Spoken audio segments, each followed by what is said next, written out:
নমস্কার বন্ধুরা, world news বাংলায় আপনাদের সবাইকে স্বাগত। চলে আসি সংবাদ শিরোনামে।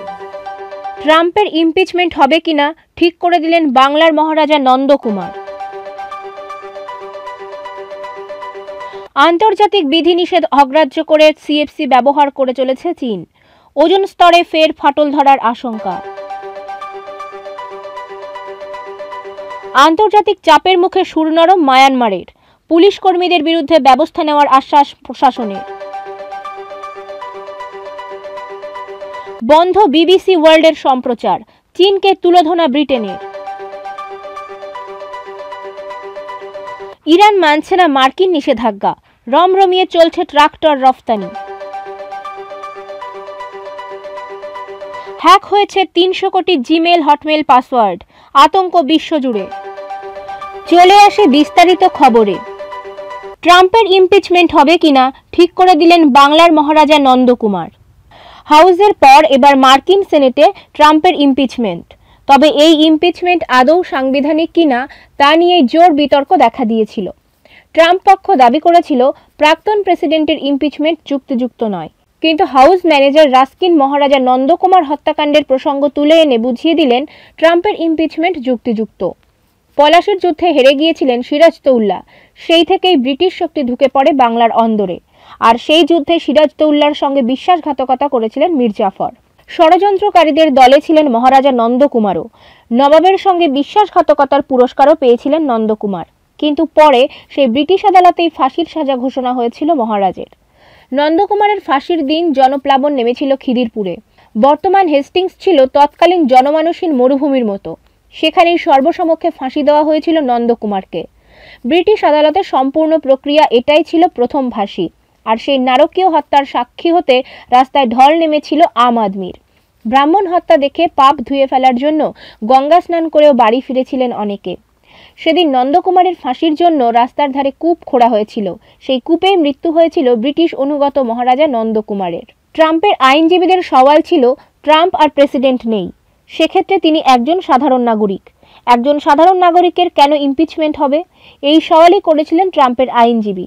তখনই রাস্কিন তুলে আনেন বাংলার প্রথম গভর্নর জেনারেল লর্ড হেস্টিংসের কথা। রাস্কিন বলেন, মার্কিন সংবিধান অনেকাংশেই পুষ্ট হয়েছে ব্রিটিশ সংবিধান থেকে।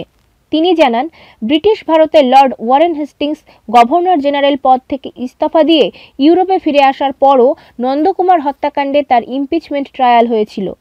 সেক্ষেত্রে কেন ডোনাল্ড ট্রাম্পের হবে না, এই প্রশ্নটাই ছুড়ে দেন রাস্কিন।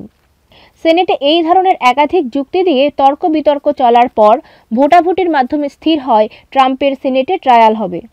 সেই মতো ট্রায়াল শুরু হয়েছে, কিন্তু ট্রাম্পের ট্রায়ালে বাংলার প্রসঙ্গ এই ক্ষেত্রে নির্ণায়ক হয়ে উঠেছে। আর বিশেষজ্ঞ মহলে গুঞ্জন উঠেছে হেস্টিংসের ট্রায়ালের সঙ্গে সরাসরি যোগাযোগ রয়েছে নন্দকুমারের, আর ট্রাম্পের ক্ষেত্রে পরোক্ষভাবে হলেও জড়িত সেই নন্দকুমারী। আন্তর্জাতিক বিধিনিষেধ অগ্রাহ্য করে সিএফসি ব্যবহার করে চলেছে চীন। ওজোন স্তরে ফের ফাটল ধরার আশঙ্কা। ফের বিপদের মুখে সভ্যতা। পৃথিবীর বায়ুমণ্ডলের ওজোন স্তর বা ওজোনোস্ফিয়ারে আবার বড়সড় ফাটল ধরার আশঙ্কা দেখা দিয়েছে। এই ফাটল ধরায় যে ধরনের রাসায়নিক পদার্থ আন্তর্জাতিক বিধিনিষেধ অগ্রাহ্য করে পূর্ব চীন সেই ক্লোরোফ্লুরোকার্বন গ্রুপের নানা ধরনের রাসায়নিক উৎপাদন করেই চলেছে। আন্তর্জাতিক বিজ্ঞাপন গবেষণা পত্রিকা নেচারে প্রকাশিত একটি গবেষণাপত্র এই উদ্বেগজনক খবর প্রকাশ করেছে। ফেব্রুয়ারির প্রথম সপ্তাহেই জানা যায় এ খবর। জাপান ও দক্ষিণ কোরিয়ায় বসানো দুটি এয়ার মনিটরিং স্টেশনের দেওয়া তথ্যের ভিত্তিতেই গবেষণাপত্রে একথা জানানো হয়েছে। গত শতাব্দীর 8-এর দশক থেকেই জানা আছে পৃথিবীর বায়ুমণ্ডলের ওজোনোস্ফিয়ারে ফাটল ধরাতে খুব গুরুত্বপূর্ণ ভূমিকা নেয় ক্লোরোফ্লুরোকার্বন গ্রুপের রাসায়নিকগুলি। ওজোন স্তরে ফাটল ধরলে সূর্য থেকে আসা অতিবেগুনি রশ্মি সেই ফাঁক দিয়ে ঢুকে পড়ে পৃথিবীতে। তাতে মানুষ সহ প্রায় সব প্রাণী ও উদ্ভিদেরই প্রচুর ক্ষয়ক্ষতি হয়। মানুষের ত্বকের ক্যান্সার হয়। বাড়িতে রেফ্রিজারেশনের কাজে ক্লোরোফ্লুরোকার্বন গ্রুপের নানা ধরনের রাসায়নিকের বহুল ব্যবহার রয়েছে। তবে গবেষকরা আশা প্রকাশ করেছেন, আগেভাগে এটা জানতে পারায় আপৎকালীন নানা ধরনের ব্যবস্থা নেওয়া যাবে।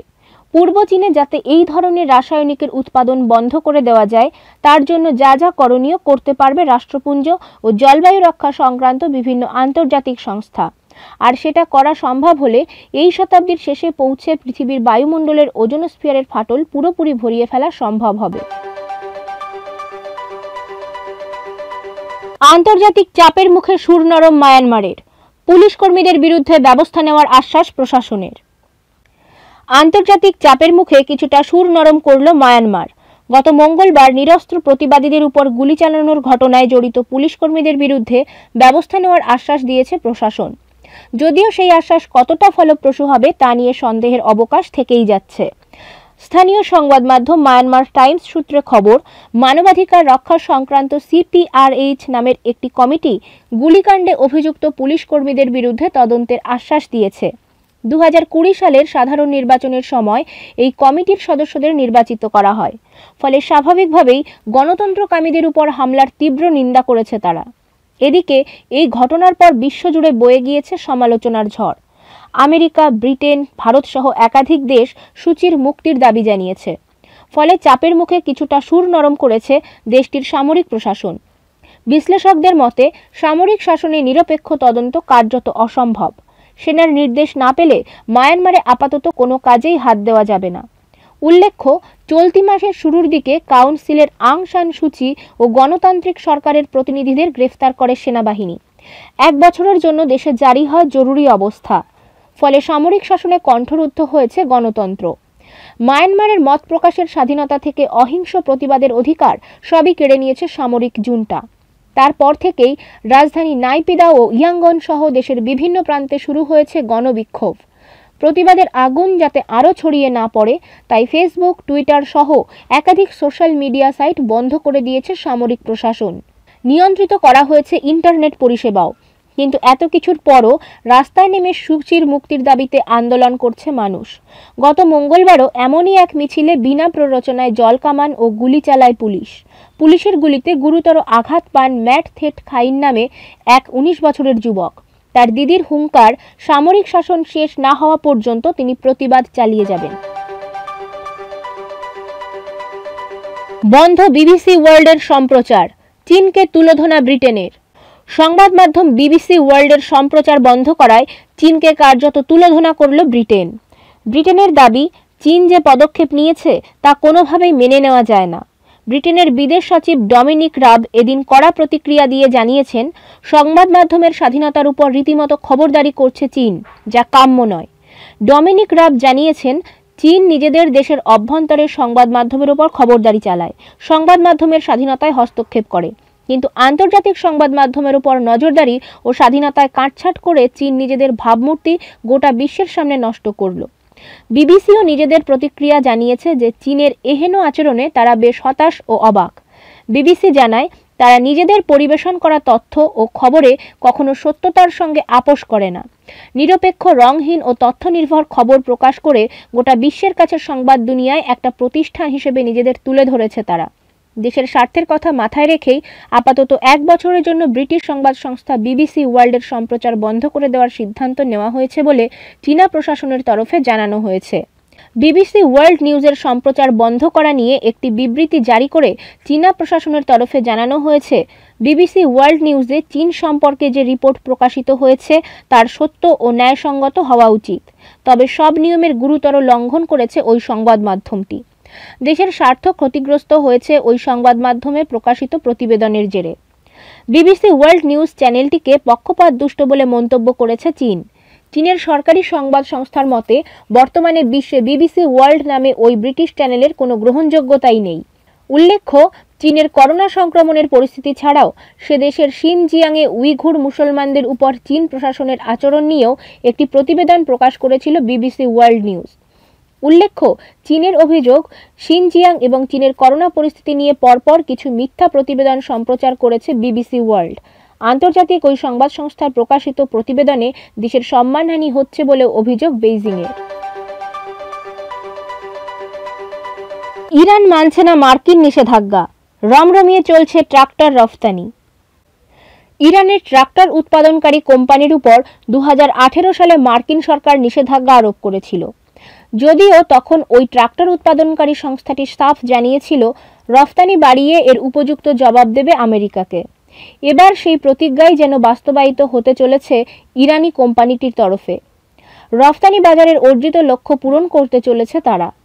ইরানের ট্রাক্টর উৎপাদনকারী কোম্পানিটি বা আইটিএমসি হচ্ছে মধ্যপ্রাচ্য ও উত্তর আফ্রিকার মধ্যে সবচেয়ে বড় ট্রাক্টর উৎপাদনকারী কোম্পানি। সম্প্রতি ইরানের ওই কোম্পানিটির পরিচালক আবুল ফাতাহ ইব্রাহিমি ইরানের ফার্স নিউজ এজেন্সিকে জানিয়েছে, চলতি বছরের গত 9 মাসে ইরান থেকে 18,000 ট্রাক্টর রফতানি করা হয়েছে। এই রফতানির মাধ্যমে 11,80,00,000 বৈদেশিক মুদ্রা তাদের আয় হয়েছে। ইরানের উত্তর পশ্চিমাঞ্চলীয় তাবরিজ শহরে 1968 সালে আইটিএমসি প্রতিষ্ঠিত হয় এবং এর রোমানিয়া ও ব্রিটিশ ট্রাক্টর অ্যাসেম্বল করে তাদের যাত্রা শুরু করেছিল। 1979 সালে ইরানের বিপ্লব সফল হওয়ার পর কোম্পানির কর্মতৎপরতা আরও বৃদ্ধি পায়, কিন্তু আমেরিকা বারবার নিষেধাজ্ঞা আরোপ করে ইরানের প্রচেষ্টা ব্যর্থ করে দেওয়ার চেষ্টা চালাতে থাকে। মার্কিন সরকারের পক্ষ থেকে বারবার নিষেধাজ্ঞা আরোপ করলেও দাবিয়ে রাখতে পারেনি ইরানের ট্রাক্টর উৎপাদনকারী কোম্পানিটিকে।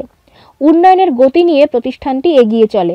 2009 সালে কোম্পানিটি তার প্রয়োজনের শতকরা 40% যন্ত্রাংশ নিজে উৎপাদন করতে সক্ষম হয়। তবে অবশ্য ইঞ্জিনের মতো গুরুত্বপূর্ণ অংশ জার্মানি, ইটালি, তুরস্ক ও চীন থেকে এই সংস্থার জন্য আমদানি করতে হয়। এরপরেই আসে বড়সড় পরিবর্তন, যার ফলে এখন শতকরা 90% ইঞ্জিন ও গুরুত্বপূর্ণ যন্ত্রাংশ দেশেই তৈরি করা হচ্ছে। বাকি যে 10% যন্ত্রাংশ বিদেশ থেকে আমদানি করা হয়ে থাকে তার মধ্যে রয়েছে বড় টায়ার ও ইনজেক্টর। একমাত্র এই দুটি অংশ তৈরির কারখানা ইরানে নেই। ইব্রাহিমি জানিয়েছেন, এই ধরনের কারখানা প্রতিষ্ঠা ইরানের জন্য অর্থনৈতিক দিক দিয়ে লাভজনক হবে না। তিনি দাবি করেছেন, চীন ও ভারতের তৈরি ট্রাক্টরের চেয়ে ইরানের ট্রাক্টরের মান অবশ্যই ভালো। ইরানি কোম্পানিটি আগামী মাসে তাদের চলতি বছরের কার্যক্রম শেষ করবে এবং এবছর মোট 22,000 ট্রাক্টর উৎপাদন করা হবে। এক বছর আগে ইরানে ট্রাক্টর উৎপাদন হয়েছিল 18,500। পরিকল্পনা করা হয়েছে আগামী বছরে 25,000 ট্রাক্টর উৎপাদন করা হবে। হ্যাক হয়েছে 300 কোটি জিমেল ও হটমেল পাসওয়ার্ড, আতঙ্ক বিশ্বজুড়ে। প্রায় 300 কোটি জিমেল ও হটমেলের পাসওয়ার্ড লিক হয়ে গেল। কে কখন কিভাবে এই পাসওয়ার্ড হ্যাক করলো এবং লিক করলো তা জানা যায়নি। তবে মনে করা হচ্ছে এই ঘটনায় বিশ্বের বৃহত্তম সাইবার অ্যাটাক। এত বড় সংখ্যার পাসওয়ার্ড লিক হওয়ার ঘটনায় চাঞ্চল্য ছড়িয়েছে বিশ্বজুড়ে।